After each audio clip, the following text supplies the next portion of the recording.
आता अत्यंत महत्त्वाची घडामोड घडली आहे ती दावोसमध्ये। महाराष्ट्राचे मुख्यमंत्री देवेंद्र फडणवीस सध्या दावोसच्या दौऱ्यावर आहेत आणि कसल्याही प्रकारच्या वादात न अडकता मुख्यमंत्र्यांची तिथे कामगिरी सुरूच आहे। मुख्यमंत्र्यांच्या दावोस दौऱ्याच्या तिसऱ्या दिवशी तिसऱ्या मुंबईसाठी रायगड पेण विकास केंद्राच्या साठीची आवश्यक घोषणा करण्यात आली। दावोस दौऱ्यामध्ये गुंतवणुकीचा पुढचा टप्पा मुख्यमंत्र्यांच्याकडून यशस्वी करण्यात आला आहे।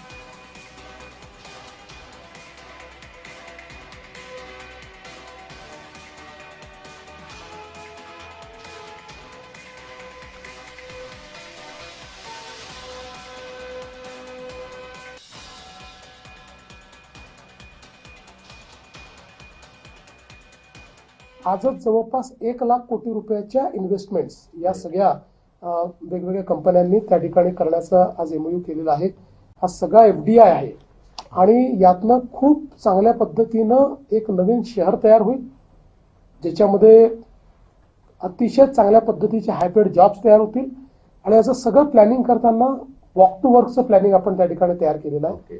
त्यामुळे मला असं वाटतं की जी आपण तिसरी मुंबई तयार करतोय त्या तिसऱ्या मुंबईतलं पहिलं शहर हे आपलं लॉन्च झालं। मुख्यमंत्री देवेंद्र फडणवीस सध्या दावोसच्या दौऱ्यावर आहेत। त्यांच्याकडून या दौऱ्याच्या तिसऱ्या दिवशी 1 लाख कोटी रुपयांच्या गुंतवणुकीच्यासाठी विशेष पुढाकार घेतलेला पाहायला मिळाला।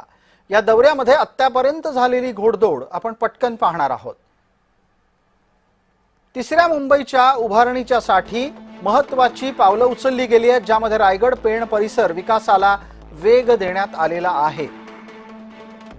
ज्ञान तंत्रज्ञान आणि विशेष विदेशी गुंतवणूक महाराष्ट्रात आणण्यावर भर देण्यात आलाय।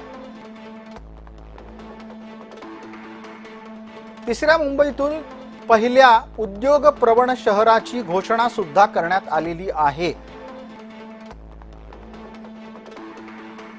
या उद्यमशील शहरामध्ये 1 लाख कोटीची गुंतवणूक महाराष्ट्र सरकारला अपेक्षित आहे।